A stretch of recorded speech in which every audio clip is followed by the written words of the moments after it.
He believed I would stay here forever, a lifeless doll, silent, obedient. A nameless shadow slipping through the halls of the very house my father built. But in his drunkenness of victory, he made a foolish mistake. He forgot who really held the key. My father never trusted him. He trusted only the daughter he left in the background. The key to the safe was not just an asset. It was the proof of his failure. And now, I am not merely returning.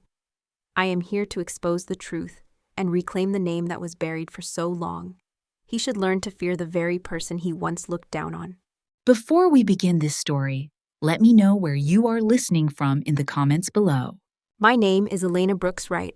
I'm 35 years old, and what I'm about to tell you today will forever change the way you see your own family. People imagine a mansion like the Wright estate must be warm, alive with chatter, footsteps, clinking glasses, a family moving around each other with easy familiarity. But that's not the kind of home I lived in. The halls of this house didn't echo laughter. They swallowed it. They swallowed everything, including me. Every morning began the same way, with the cold sting of marble seeping through my knees. I wasn't praying. I wasn't grieving. I was cleaning a kitchen floor that shone so brightly it could have reflected the version of myself I used to be, if she still existed. The lemon-scented cleaner burned at the back of my throat. My hands trembled slightly as I scrubbed the tiles, the cloth slipping through fingers lined with thin scars. My knuckles were rough, cracked, and permanently red, as if life had been scraped from them little by little. I sometimes forgot what my hands used to look like.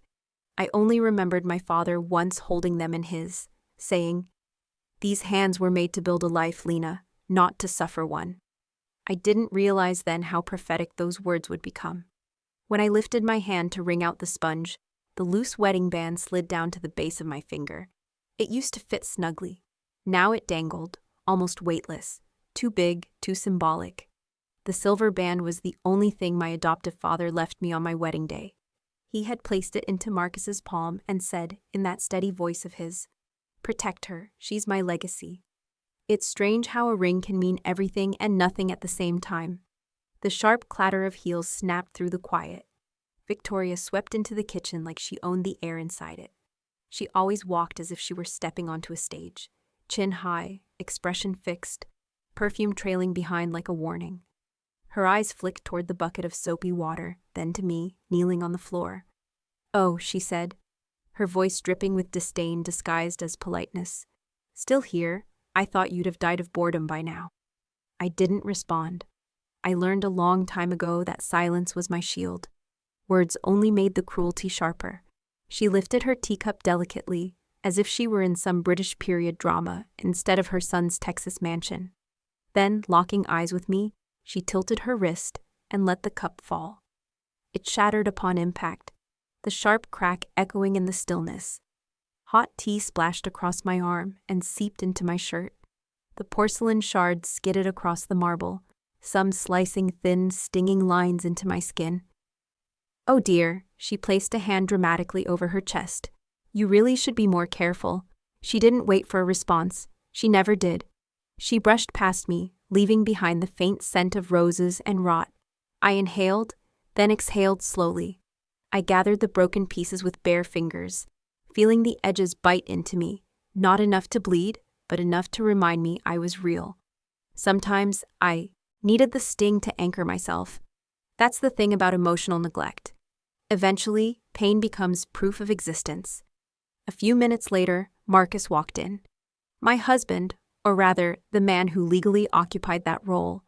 He looked immaculate, as always, the kind of man people described as impressive before they ever truly met him. He walked past me without hesitation, stepping around me the way one steps around a mop bucket or a misplaced chair. "Are you heading out?" I asked, forcing calm into my voice. "To check on Ava," he said, adjusting his cufflinks. He didn't look at me when he spoke, as if eye contact was too intimate a gesture for the woman he married. Ava, the woman who occupied his nights, his attention, his affection. My pulse quickened, tightening my chest. I knew what was coming next even before he said it. He wasn't going to breakfast. He wasn't going to a meeting. He was going to her, again. "Take care," I murmured. He didn't answer, not even a nod. The front door clicked shut behind him. and something inside me twisted, a familiar, suffocating ache. My breath caught. My ribs felt too tight around my lungs. My fingers curled against the floor, nails digging into my palm hard enough to leave half-moon marks. I waited until the panic passed. It always did. Eventually. When I could breathe again, I rose to my feet, slowly, carefully, like someone learning to stand after a long illness. And in a sense, I had been sick for years. Not with a virus or an injury, but with a life that didn't want me. I climbed the narrow staircase to the attic. The house was enormous, but somehow I always felt the safest in the smallest room. The attic wasn't polished or decorated. It smelled faintly of old cedar and dust. Sunlight slipped through a single small window, casting long stripes across the boxes stacked against the walls. My safe sat beneath a faded sheet. I knelt beside it and spun the combination. Inside were the pieces of the life I lived before this one. The life my father gave me. Letters bound with worn twine. Trust documents written in his elegant handwriting. The old photograph he insisted on framing from my wedding day. The one where I smiled so brightly it almost hurt to look at now. He stood beside me in that picture, shoulders straight, eyes proud, not because of the wedding, but because he believed Marcus would protect me the way he once did. He believed wrong. I held the photo in both hands. "Dad." My voice trembled, but not from sadness. "I kept your promise all these years, but somewhere along the way, I stopped keeping myself." A tear slipped down my cheek. Not dramatic, not loud, just a quiet acknowledgement of everything I'd buried. I wiped it quickly. Tears were a luxury I didn't allow myself at the right estate. They were too risky. They revealed too much. I took a shaky breath and stared at the photo again. "I don't know how much longer I can live like this," I whispered. Invisible, diminishing, fading. My hand tightened around the frame. But I can feel something shifting, something inside me. It's small, but it's real. It was the faintest spark, not anger, not revenge, just self. A flicker of the woman I once was. The woman my father raised me to be. I placed the photo back in the safe gently, as if laying down a piece of fragile truth. Then I stood. As I brushed the dust from my knees, I felt it fully for the first time. The stillness inside me wasn't surrender, it was gathering. A quiet before a breaking, before an awakening, before a girl who had been erased found the outline of herself again. They had made me invisible, but invisibility is the perfect place to watch, to learn, to wait. One day soon, when the moment came, I would stand up from these floors, walk out of this silence, and reclaim the life they thought they could bury beneath their cruelty. And when I finally rose, I wouldn't rise quietly. There are lies you expect, and there are lies that break the scaffolding of everything you've built around you. This one, it shattered me, not with shock, but with clarity. I didn't learn about Ava by accident.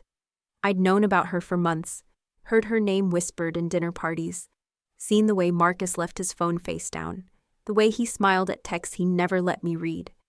It didn't take a genius, just a woman who was done pretending. But that night, when I saw the photos, something inside me snapped in a way that felt almost holy. It was Miller, our legal advisor, who sent them. No preamble, just a simple message. "You need to see this, M." I clicked the file without hesitation.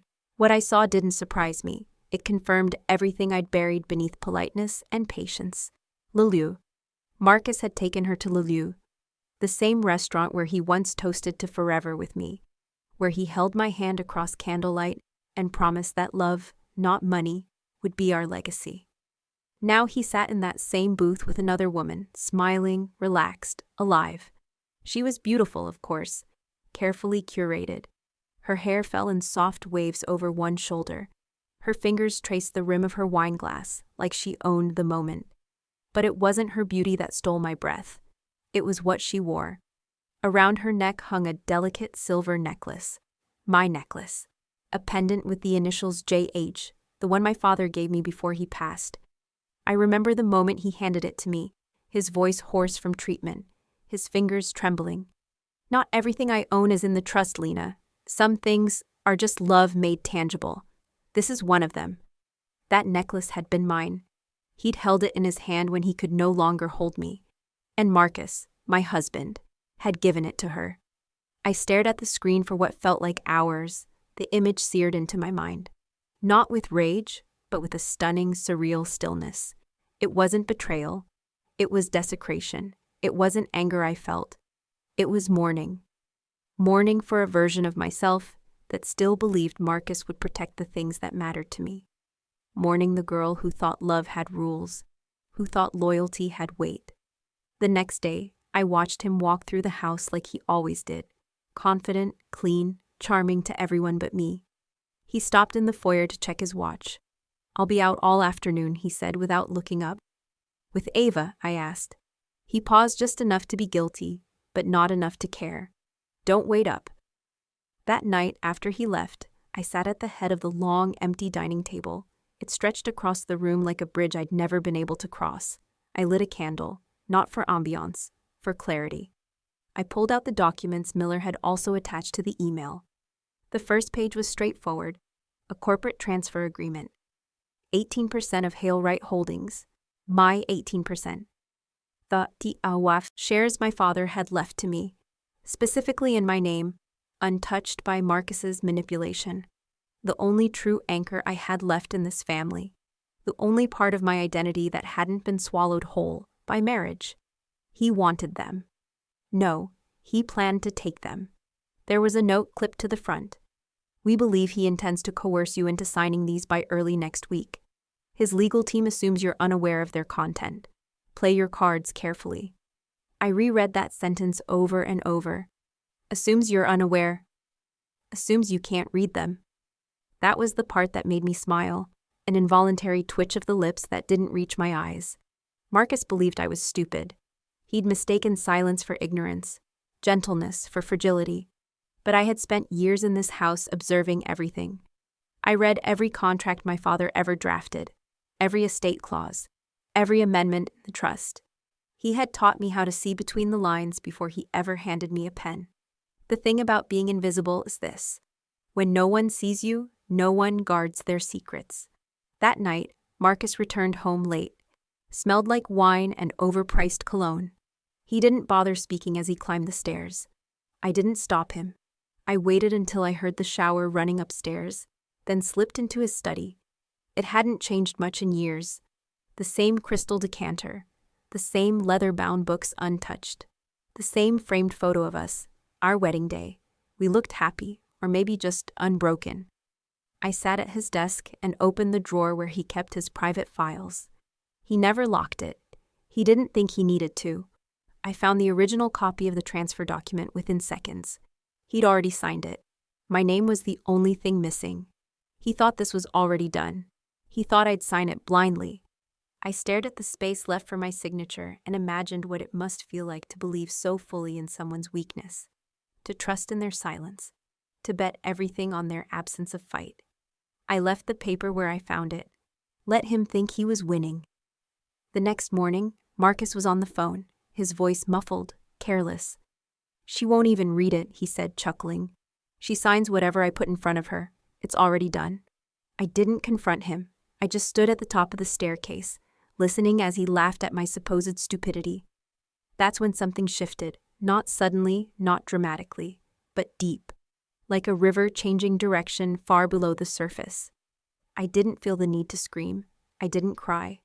I simply walked to my father's old room, the one Victoria insisted be locked after his death. But I'd kept the key. Of course I had. Inside, dust blanketed everything, but the air was still full of him, his scent, his quiet wisdom. I crossed the room to the old drawer he kept under the bookshelf. Taped to the bottom was a key I hadn't touched in 4 years, labeled simply HP, in case of emergency. I held it in my hand for a long time. It was brass, heavy, cold. I hadn't even thought about it since the funeral. My father had told me once, in the softest of voices, "If there ever comes a day where your voice is silenced in that house, use this. Don't use it to punish. Use it to protect who you are." And that night, I finally understood what he meant. This wasn't about revenge, not yet. It was about survival, about reclaiming the only thing I had left, myself. I whispered to the empty room, "He thinks I'm a fool, Dad, but he forgot who raised me." And then I placed the key into my coat pocket. Ava had my necklace. Marcus had my name. But I still had one thing they couldn't see. I had time, and I was done wasting it. The invitation came like a blade wrapped in silk. Marcus appeared at my door late that afternoon, still in his office suit, cufflinks gleaming, cologne sharp like habit. "You're coming with me tonight," he said without eye contact. Not a question, a command. I looked up from the laundry I was folding, hands stilled over a worn cashmere sweater I hadn't worn in months. "To where?" "The Highland Park Charity Gala. Be ready by 7. Dress appropriately." And then he turned and left. That was it.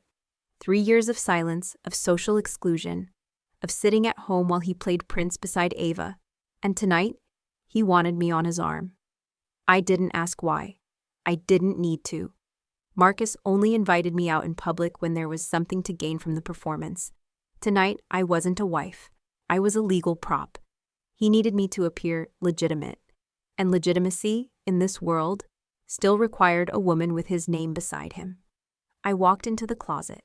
The designer gowns he once bought me still hung there, untouched, pristine, expensive.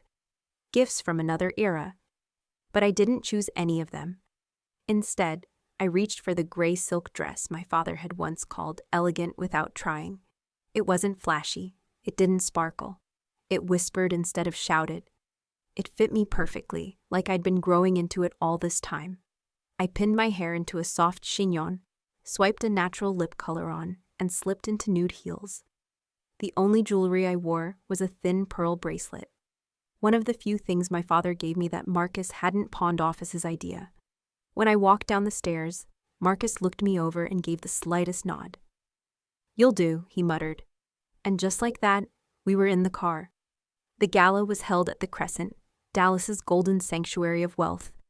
As we arrived, the valet opened my door with a too eager smile. Flashbulbs flared. Marcus stepped in front of me like a politician, waving, shaking hands, the perfect illusion of control. No one asked who I was. I didn't mind. They wouldn't forget me by the end of the night. Inside, the ballroom glowed with gold lighting and white orchids. Every table was a stage. The clink of champagne flutes felt rehearsed. Conversations floated like clouds of curated gossip. He led me past the main ballroom, up the mezzanine stairs, to a private lounge above it all. The room was quiet, dim, draped in velvet, and reeked of bourbon and backdoor deals. His lawyer was already waiting. Of course, you don't invite your estranged wife to a gala and open with legal paperwork unless you think she's too dumb or too broken to notice. "Elena," Marcus began, gesturing for me to sit across from him.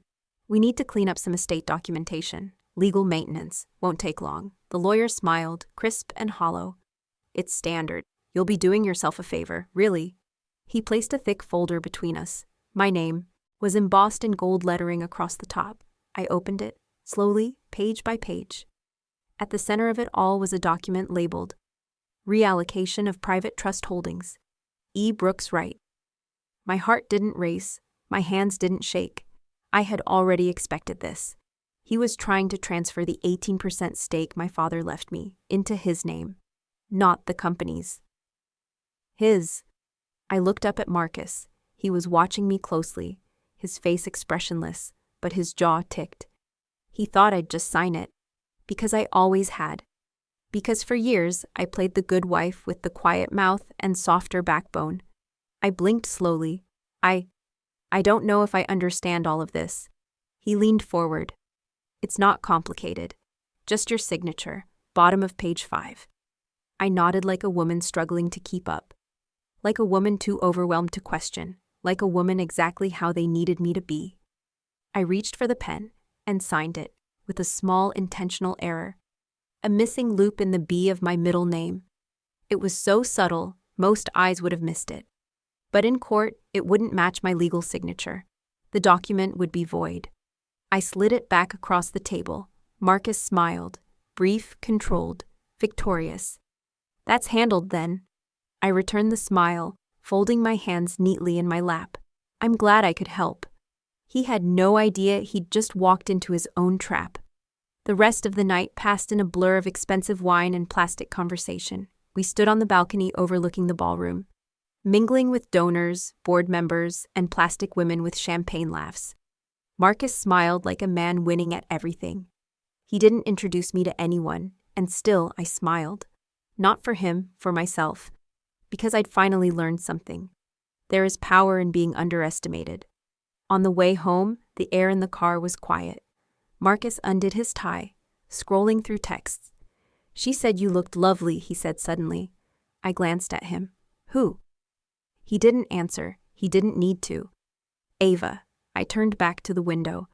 Dallas blurred past, lights flickering like distant stars I no longer needed to reach. "Well," I said softly, "she's entitled to her illusions." He looked over at me, but I didn't return the gaze. For the first time, I think, I scared him. When we got home, Marcus disappeared into his study. I climbed the attic stairs slowly, like a woman retracing old steps with new purpose. I opened the safe. Inside was the phone. Black, untraceable, locked by fingerprint. My father had given it to me 6 months before he died, handing it to me like a priest passing sacred scripture. If there ever comes a day when your voice no longer matters in that house, activate the protocol. Don't wait for fire. Move with water. That night, I finally understood what he meant. This wasn't about screaming. It was about flowing beneath them, quiet, undetected, relentless. I opened the phone, one message thread, one contact, Miller, secure line. I typed 3 words, initiate Hale protocol, and hit send. The screen blinked once, then went dark again. Somewhere in the distance, I could hear Victoria's voice echoing from her bedroom. She still dresses like a governess. I don't know why Marcus even bothers. I closed the safe, locked it, walked down the stairs with a calm I hadn't felt in years, and whispered into the shadows, "You won't see me coming, but you will feel me arriving."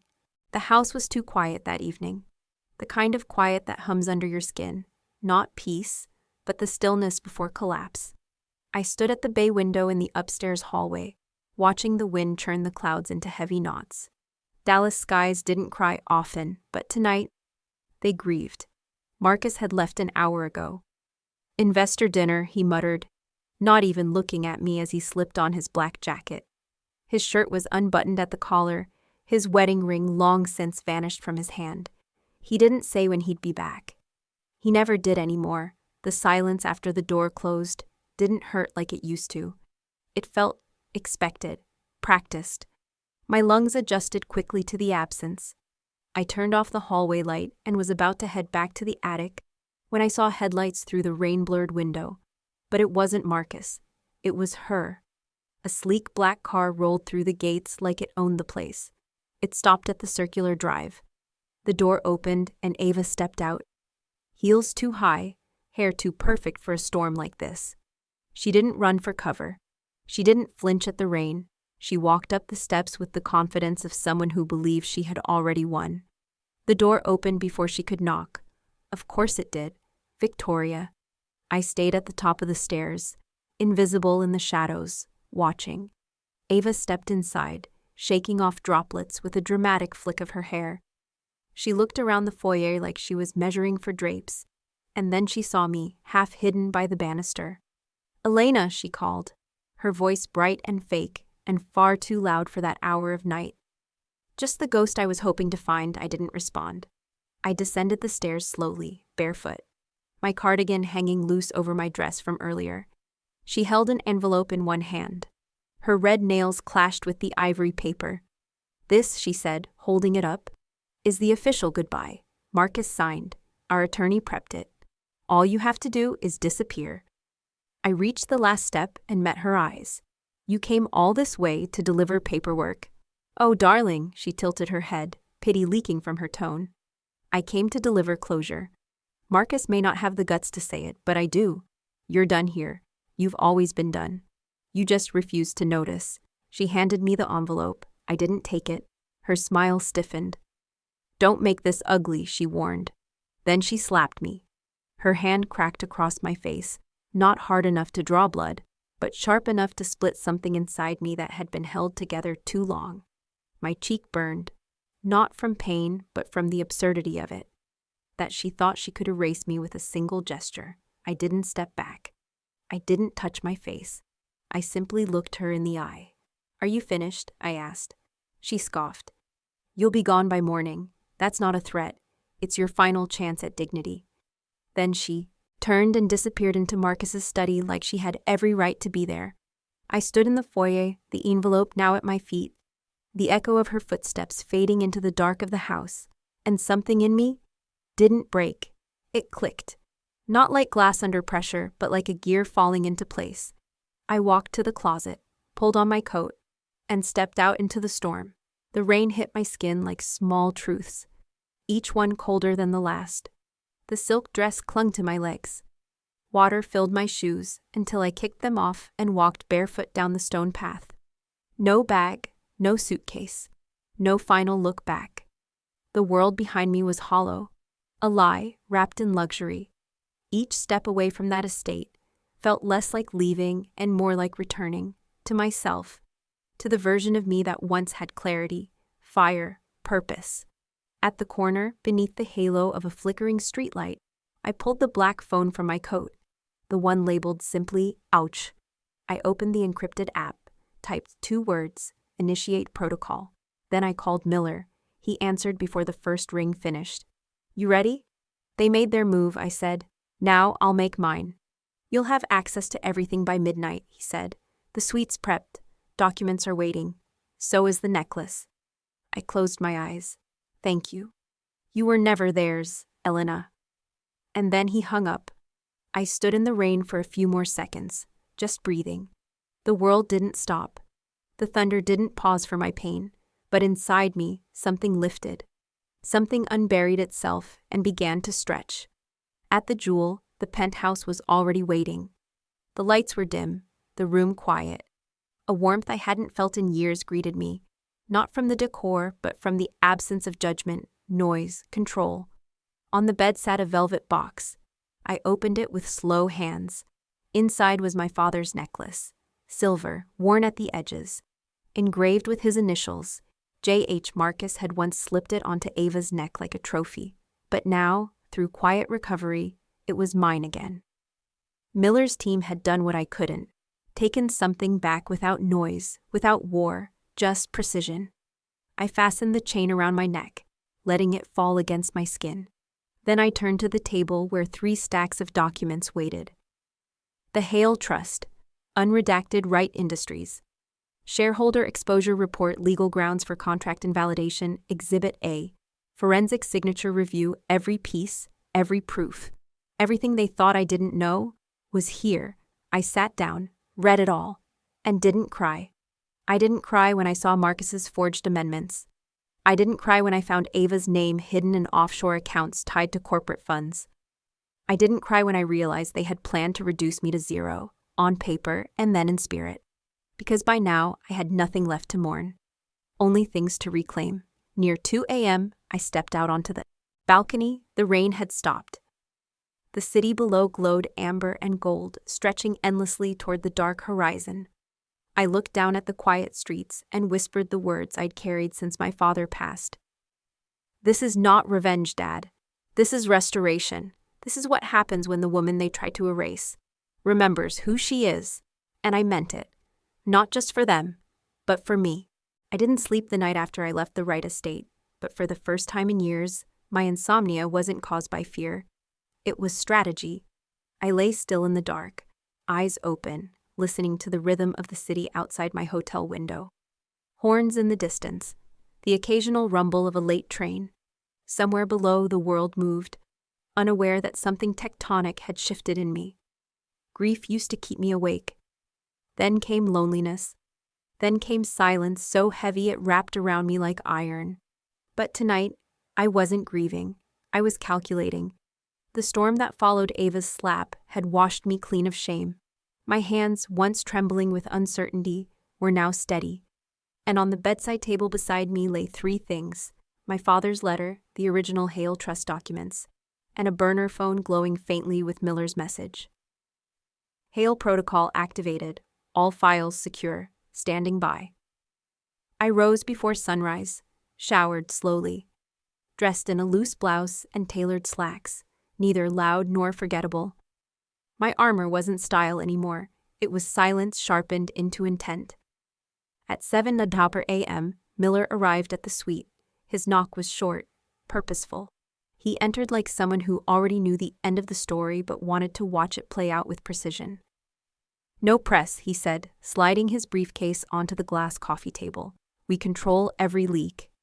He handed me a tablet. "Read." The screen lit up with rows of figures, highlighted names, red arrows. Marcus's financial footprint. 3 offshore accounts under shell corporations tied to Ava's family. $12 million transferred under discretionary investment codes. A fabricated green energy initiative that existed only in pitch decks. "Who's the face of the company?" I asked. "Cameron Wells," Miller replied. "Ava's brother," he nodded. "And Marcus approved the fund transfer himself, without board consent. And no one saw it." "They saw it," Miller said. "They just didn't question it. Marcus has conditioned them to believe he's the smartest man in the room." A quiet pause passed between us. "He's not," I said. "Not anymore." By 9:30 a.m., the living room was transformed into a war room. 2 of Hale Capital's top investigators arrived. So did a former SEC compliance officer and a forensic accountant I remembered from my father's last estate review. 5 laptops open, 12 files stacked. One goal: rebuild the skeleton of Wright Industries and expose every organ Marcus had infected. The conference line opened at 10 a.m. sharp. Hale's legal team dialed in, voices cool, clinical, thorough. Marianne Hale spoke first. "Marcus Wright's exposure is deeper than expected. His liabilities intersect with public accounts, discretionary funds, and multiple misrepresentations to investors. If we go public without control of the vote, the company will bleed." "And if we gain control?" I asked. "Containment, swift restructuring, reputation damage, manageable." Miller looked at me. "You need 50% plus 1, he said. "You currently control 28% through trust. Add your personal 12%, and we're at 40%. You need 10.1% more." "I've already secured 8.5% from 3 legacy shareholders," I said, sliding forward a handwritten list. "They respected my father. They don't like Marcus. They're waiting for my signal." Everyone in the room froze. It wasn't that they doubted me. It was that I had come further than they expected. Marianne gave the faintest smile. "You've done your homework." "I've had years to prepare." By midday, we launched Phase 2. Private calls went out to 4 critical stakeholders. No threats, no desperation, just facts. Fraudulent filings, unsecured transactions. A pattern of unethical leadership. I didn't ask for loyalty. I asked for responsibility. "Stand with me," I said, "and you'll be remembered as the ones who restored integrity, not as the ones who watched it burn." 3 said yes. 1 asked for time. Time I was willing to give, until tomorrow morning. That evening, I opened the safe again. The one Miller had delivered from Hale's private vault. Inside was something I hadn't seen in years, my father's wristwatch. It was simple, leather-banded. Its glass slightly scratched from years of wear. He used to tap the face when he was nervous. And when I was a girl, I'd sit beside him in boardrooms, legs too short for the chair, watching that nervous tap like it was a metronome for his thoughts. I fastened it around my wrist. The leather was stiff from disuse, but it fit, like it had been waiting for me. At 8:30 p.m., I stood by the full-length window. The city lights glittered like code. Below, Wright Tower glowed against the skyline. Tall, polished, confident. A lie made of glass. And tomorrow I would walk into it, not as Marcus's wife, but as the only true heir to Jonathan Hale's empire. The silence in the room was thick, and in it, I finally understood what power really felt like. Not anger, not vengeance, but certainty. The kind that doesn't need an audience. The kind that waits until the lights are brightest, then steps forward and speaks once, only once, and rewrites everything. At 10:45 p.m., I called one last person. A woman named Irene, my father's old secretary. We hadn't spoken in 4 years. "I need a file," I said. "One my father kept off the estate books, dated before the wedding." She paused. You sure you're ready for it? Yes. 30 minutes later, it arrived encrypted. Inside was a memo, typed, signed, titled, Hail Contingency.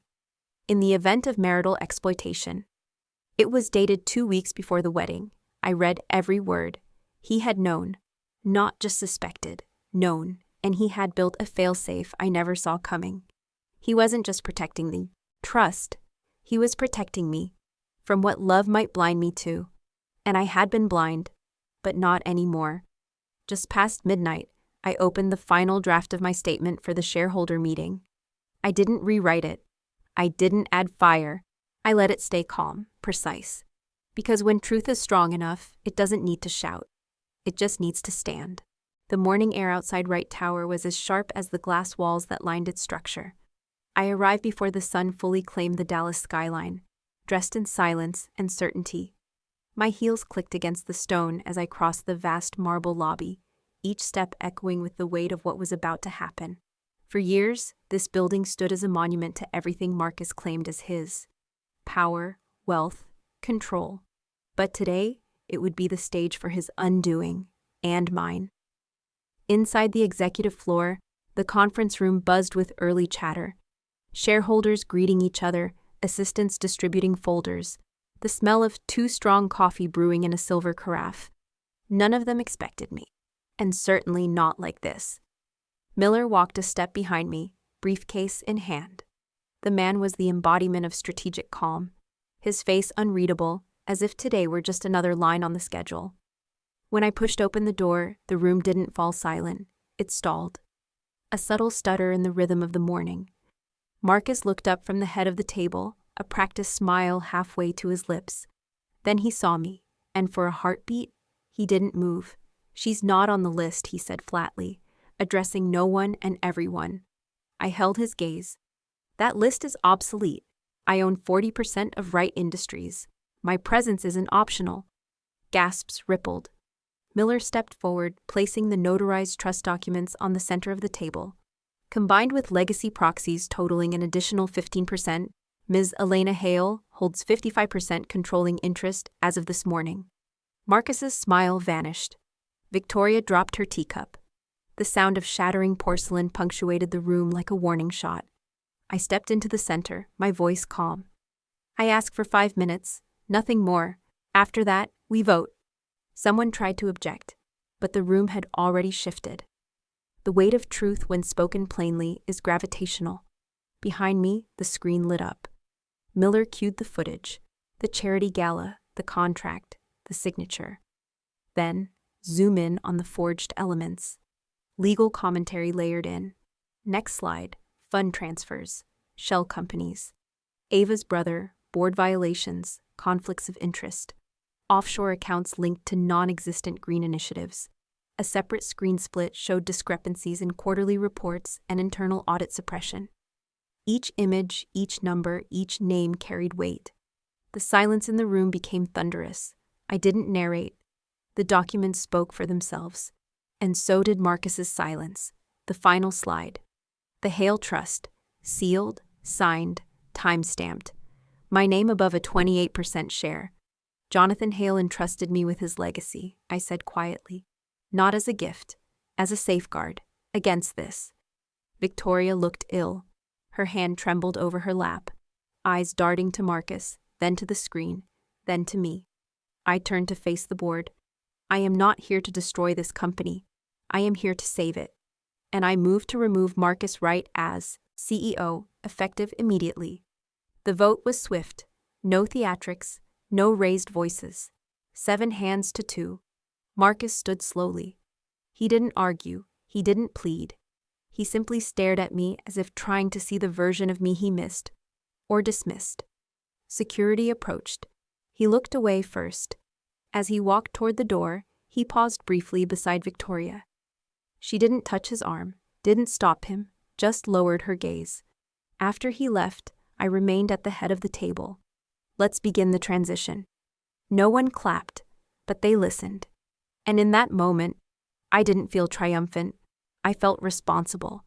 This wasn't the end of Marcus. It was the beginning of me. After the meeting, Marianne Hale caught me outside the conference room. Her handshake was firm. "He never saw you coming," she said. "But I think your father always did." I nodded. "He left me the map. I just had to choose the path."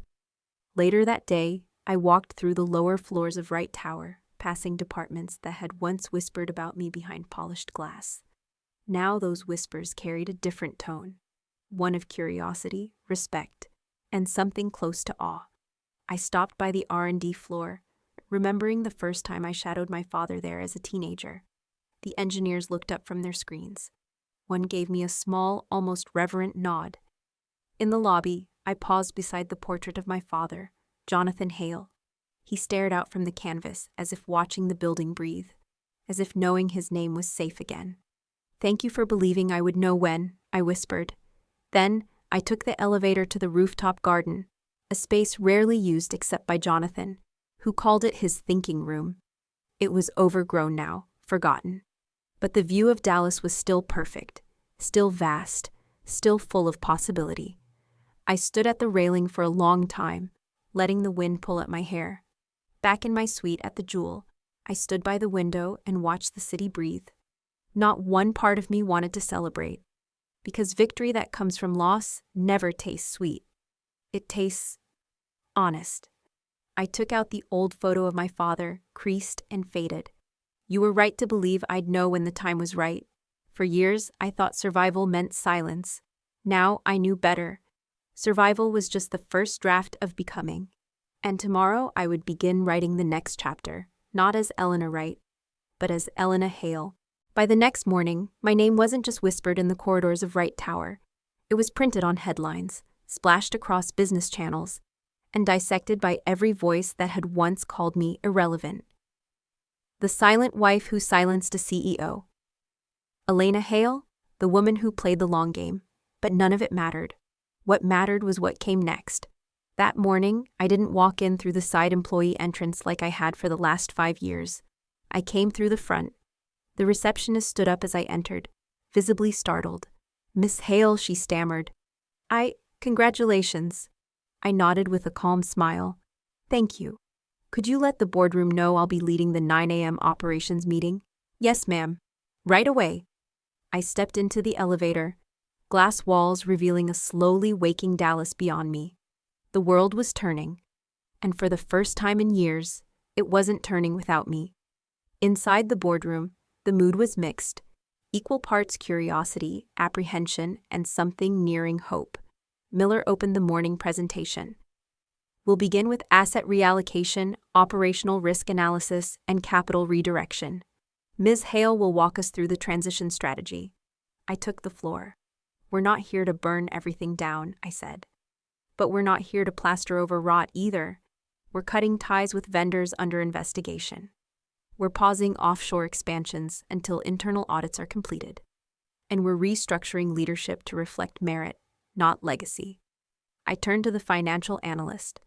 "Start with a full exposure breakdown of the Whitestone projects. If it bleeds, I want to know how fast, how deep, and whether it's treatable or terminal." No one spoke. No one pushed back. Because they knew this wasn't revenge, it was reclamation. An hour later, in the legal division, Miller laid out the second phase. "We're filing a compliance review of Marcus Wright's transactions. But I want that handled quietly," I said. "We're not here to punish. We're here to rebuild. Let the courts deal with crimes. We fix what's broken." Over the next few days, I met with every department head, one-on-one. I asked hard questions, and I listened even harder. Some confessed to willful blindness under Marcus's rule. Others had tried, quietly, to resist the decay. "We thought we had no choice," one junior strategist admitted. "We thought no one would believe us." "That changes today," I told her. "If you speak truth here, it won't cost you your job. It might earn you a better one." Later that week, I stood before a gathering of international investors. "Wright Industries is no longer a name," I said. "It's a promise, and that promise failed under Marcus Wright. But I intend to restore it, not alone, with all of you." I didn't offer them charm, I offered them clarity. A 5-year blueprint, an ethics-first policy, equity reallocation for employees who had been underpaid and undervalued. And Then I showed them numbers, clean, precise, hopeful.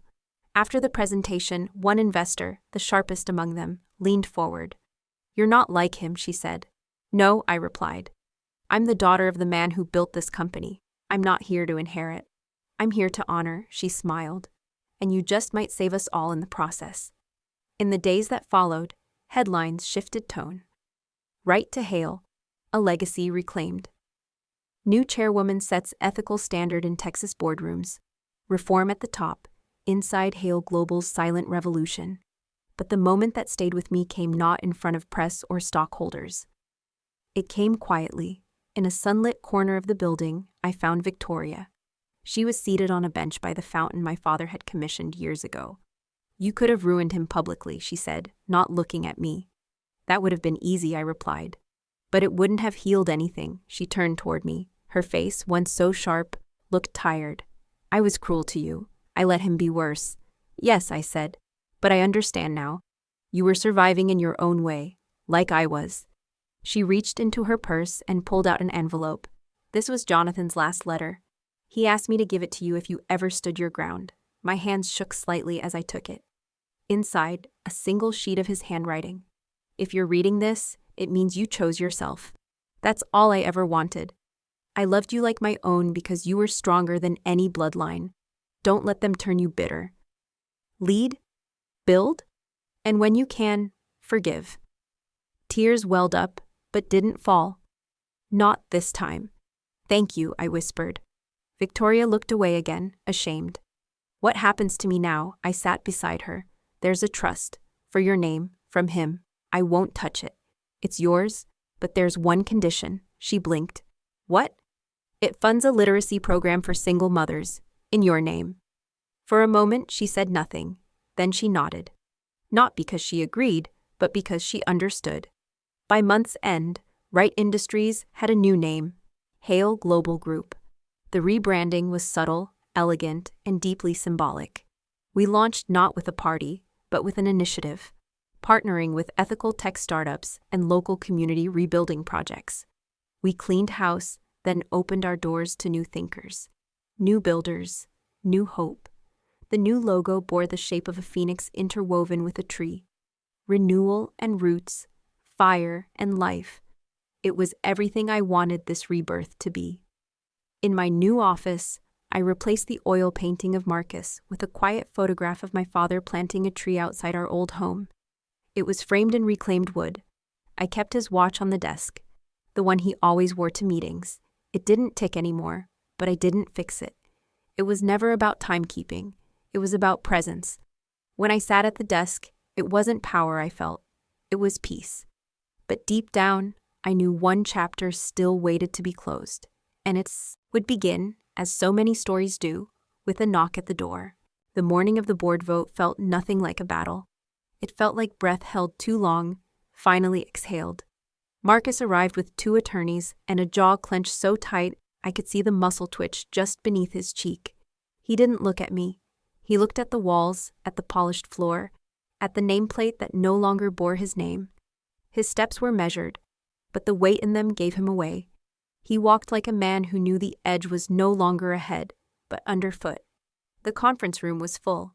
All board members were present. The room was lined with quiet tension, not anger, not fear, but the solemn anticipation that comes before something irreversible. I took my place at the head of the table. Miller handed me the agenda. I didn't need it. I knew the motion by heart. We are gathered to finalize the board's vote regarding the removal of Marcus Wright from all remaining executive and advisory positions, pending legal investigation. I looked directly at Marcus for the first time. "You may speak if you wish." He stood. For a second, the old fire sparked in his eyes, but it was smoke now, not flame. "This is a witch hunt," he said, "built on sentiment, not substance. You all rode my name to the top, and now you want to pretend your hands are clean?" His words echoed for a beat too long. Then I spoke. "Marcus, what brought us here isn't sentiment, it's pattern. A pattern of coercion, manipulation, fraud, and silence." He opened his mouth, then closed it. I saw it then, not rage, but fear, not of me, of himself. He sat down slowly, like someone returning to a seat he never thought he'd occupy again. The vote was called. 9 in favor, 0 opposed, 1 abstention. Victoria. Marcus didn't lash out. He didn't shout. He simply sat back, folded his hands, and exhaled. And for once, he listened. Afterward, security escorted him to the lobby. He walked without resistance, like a man finally understanding the weight of his own choices. I followed at a distance. Not because I had to, because I needed to see him go. Not for closure, for clarity. At the entrance, he paused.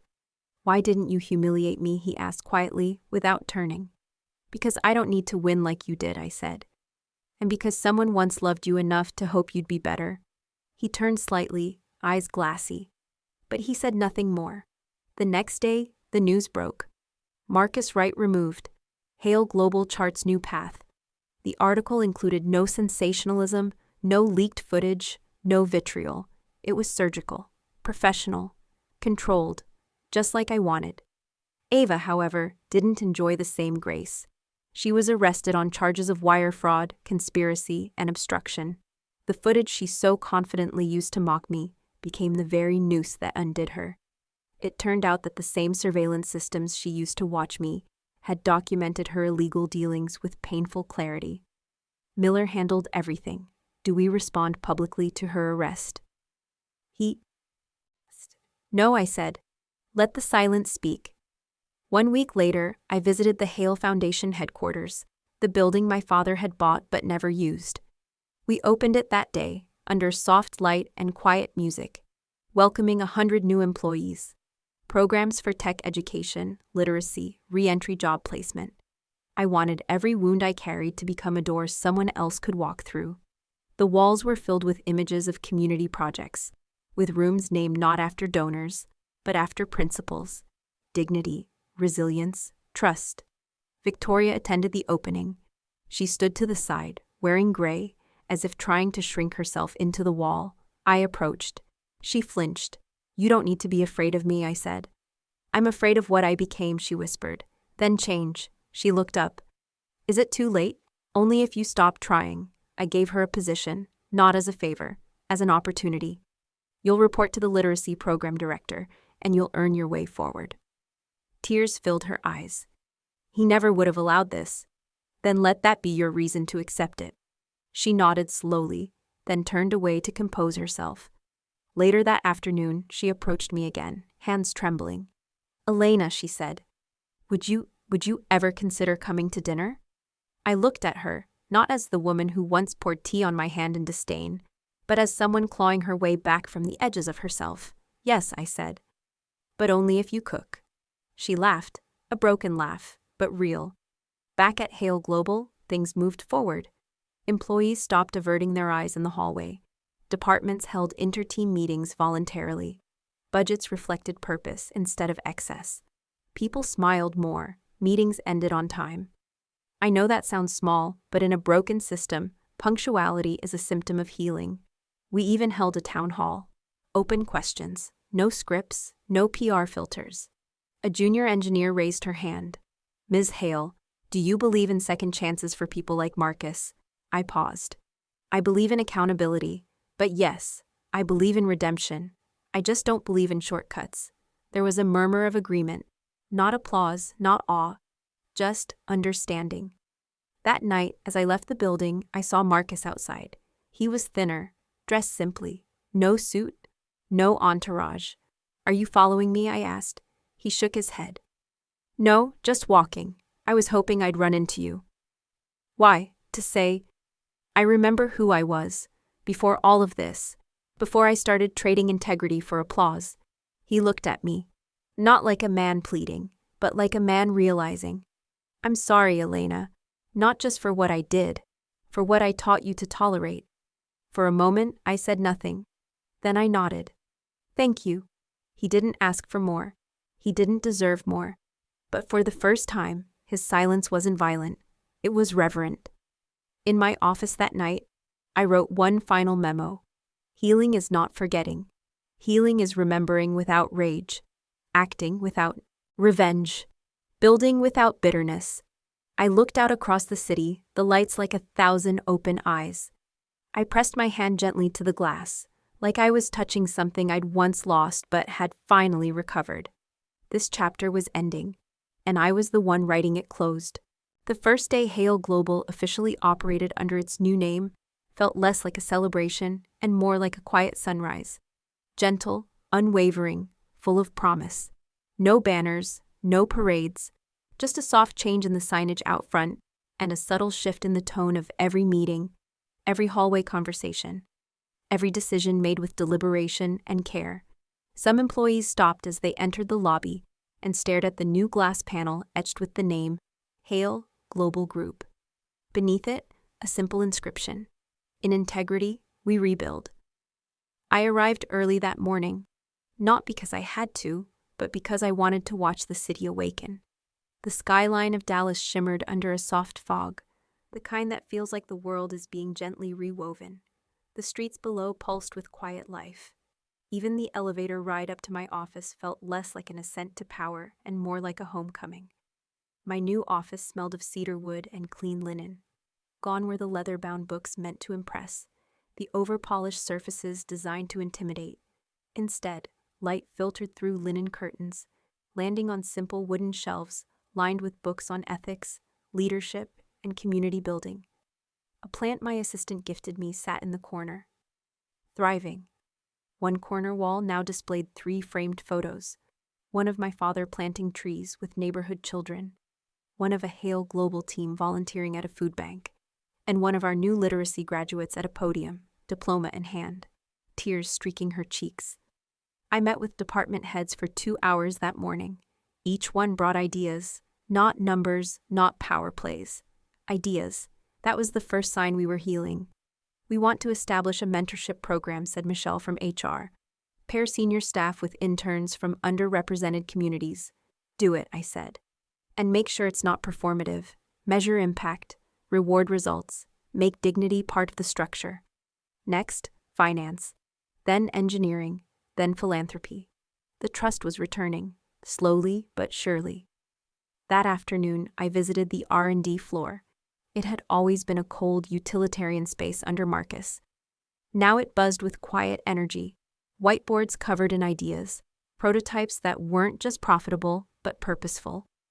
There were laughter and music, low but present, as though the space itself had taken a breath after years of tension.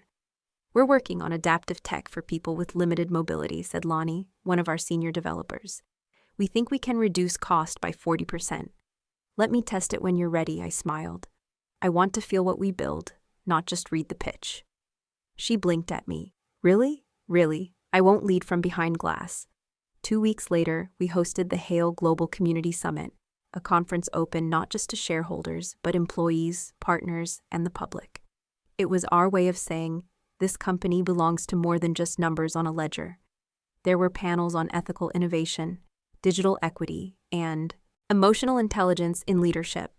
Workshops led by teachers, nurses, formerly incarcerated entrepreneurs, the real builders of society. A section of the summit was devoted entirely to listening, booths where the public could anonymously share their ideas and concerns about corporate responsibility. I opened the summit with a single line: "We are no longer in the business of domination. We are in the business of dignity." The applause wasn't thunderous.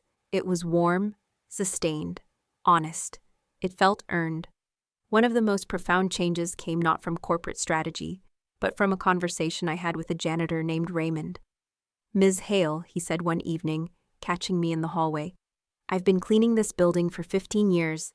First time I ever felt like someone saw me was last week.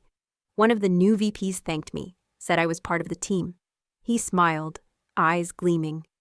Just wanted you to know, whatever you're doing, it's working." I stood there, breath caught in my throat. "No," I said softly. "Whatever we're doing, it's working." We shook hands. Outside of Hale Global, the foundation expanded rapidly.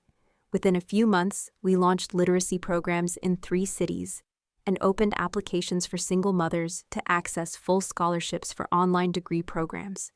Every week, I read stories of women who once felt invisible, now designing websites, leading nonprofits, founding startups. We installed technology labs in underserved neighborhoods, built mobile learning vans, offered on-site childcare for those attending evening classes. Victoria sent me an update every Friday. Her reports were immaculate. Her tone was humble. There was a warmth in her writing that hadn't been there before. One morning, I found a handwritten note on my desk. From her. Elena, I used to think survival meant stepping on others before they stepped on me. You taught me it can mean standing beside them. Thank you. For the chance. For the grace. Underneath, she had drawn a small sunflower. It wasn't perfect, but it was alive. And Marcus, I didn't hear from him for months. Then one afternoon, Miller knocked on my door. There's someone you should see. I walked to the visitor lounge. Marcus was seated at the far end, wearing a mechanic's uniform. Right auto service. He stood as I entered, thinner, sun-worn, eyes quieter. He no longer carried the polished arrogance, only the weight of reflection. You look different, I said. I feel different. Why are you here? He pulled out a folded envelope. Inside was a donation check. It's not much, he said. But I wanted to help fund that literacy program, the one in Dad's name. I stared at him for a long time. Is this guilt? No, he said. It's restitution. I accepted the envelope, not because I needed the money, but because he needed the act. As he turned to leave, he paused. I used to think winning meant having more than everyone else. Now I think it means having less, to hide, and with that, he walked out. That night, I went home to my small apartment. Yes, I still kept it. It reminded me of who I had to become before I could return to who I was. On the shelf near the window sat the first pair of shoes I bought when I left Marcus. Scuffed, sturdy, proof. I opened the window and let the Texas breeze move through the room. Soft, sincere. Then I lit a candle, not for mourning, for presence. I stood by the window with the picture of my father in my hands. He was smiling, hands dirty from planting, sweat on his brow, joy in his eyes. This was the legacy I now protected. Not buildings, not titles, not revenge, but peace. Peace I had built with my own hands. And finally, for the first time in what felt like lifetimes, I whispered the words that once felt foreign to my tongue. I am home. Outside, the city moved. Quietly, together. And so did I. 3 years passed like water slipping through cupped hands, inevitable, quiet, and impossible to hold. But they changed everything. Hale Global thrived. Not because of disruption or conquest, but because we built differently. We listened. We slowed down. We refused shortcuts. Our profit margins weren't the highest in the industry, but our employee retention and community impact were. And those were the numbers that mattered. We launched a fellowship program for women who had been out of the workforce for years, created co-working spaces in single-parent housing units, reinstated parental leave policies for everyone. Each policy, each decision, felt like rewiring a machine that had long been set to harm. But we did it, one cog at a time. One spring morning, as I arrived at the tower, my assistant greeted me with a message. He's here. I didn't ask who. I knew. Marcus stood in the Hale Global lobby in a gray button-down and faded jeans. His hair was graying at the temples. His eyes looked older, but less guarded. He held a manila envelope in his hands. He stood beneath the new company crest, a stylized tree rooted around a phoenix, the logo we'd voted on a year ago. Growth and rebirth, intertwined. When I stepped off the elevator, we didn't speak at first. He offered a half smile. You look like someone who finally sleeps well. I do. He nodded, then handed me the envelope. Inside, a single document. Final divorce papers. No threats, no hidden clauses, no conditions, just clean release. I read through them slowly, though I already knew what they contained. Why now? I asked. Because I needed time to become someone who could let go of you without needing to hurt you. His voice didn't shake, but his hands did. Elena, he said, eyes meeting mine. I'm sorry for everything, not just the betrayal or the control. I'm sorry for every time I made you feel small in the one place you should have felt safest. I didn't answer right away. I took the pen from my desk, signed the last page, and set it back in his hands. You were wrong, Marcus. But the worst part is, I was wrong too. I kept choosing the version of you I was hoping you'd become, not the one standing in front of me. He flinched. But I forgive myself for that now. A pause. And I forgive you. Not because you deserve it, but because I do. His eyes glossed. You always were the better one, he whispered. No, I said. Just the one who stopped needing to win. We walked together to the elevator. Will I see you again? He asked. Maybe, but not like this. Not as something to end, but maybe someday as people who survived the same fire and chose different ways to heal. He nodded. It was a soft acknowledgement, the kind that doesn't pretend to understand everything but respects the truth of it. When the doors closed behind him, I exhaled. Deeply, not from pain, but from release. Later that evening, I stood by the tall glass window of the penthouse office. The sun was melting behind the skyline, dripping gold onto the steel bones of Dallas. I watched the reflection of the logo flicker across the window pane, phoenix and tree interlocked, the city behind it wide awake. In my hand, not a glass of wine, not a contract, not a ring, but a photo. My father in the backyard garden, kneeling in the dirt, grinning at the camera, a sapling in his palm. I spoke to him aloud. I kept the promise, Dad. I protected what mattered, and I protected myself. Then I whispered the words that had become my quiet mantra. I'm finally home. Inside myself. I stepped away from the window, past a hallway where portraits of previous CEOs once hung. I had those taken down last year. In their place now stood a wall of stories, snapshots and quotes from employees, community members, even customers. A nurse in Houston who used our platform to launch a mobile clinic. A single dad who got full custody of his daughter after completing our remote education program. A teenager who once thought he was invisible, now interning in our AI ethics division. Those were my board of directors now. The next morning, I took a walk through the campus garden, formerly a concrete courtyard turned into a living space, with benches, vines, wildflowers, and a plaque dedicated to Jonathan Hale. I saw Victoria sitting there with a new intern. They were laughing. I kept walking, past the tech labs, past the community kitchen where we hosted rotating chefs from underserved areas, past a mural painted by local artists. And somewhere, just outside the security cameras and spreadsheets, the world continued to spin, slower, more softly, and maybe, just maybe, more fairly. Somewhere below, a mother tucked her daughter into bed. A programmer coded a new accessible app. A janitor locked the office with pride. And a woman named Elena Brooks Wright, no longer invisible, stood alone in the building she had reclaimed. Not for power, not for vengeance, but for peace. And she breathed in a life rebuilt from ashes, free, finally. Not everyone is strong enough to forgive, but Elena did not choose forgiveness out of weakness. She chose it because she understood that holding on to anger meant holding on to the very chains that once imprisoned her. Forgiving wasn't about letting the one who hurt her walk free. It was about freeing herself from the pain. On that journey, Elena didn't need to destroy anyone. She only needed to stand up, rebuild, and let them see themselves reflected in their own collapse. That is the deepest kind of revenge.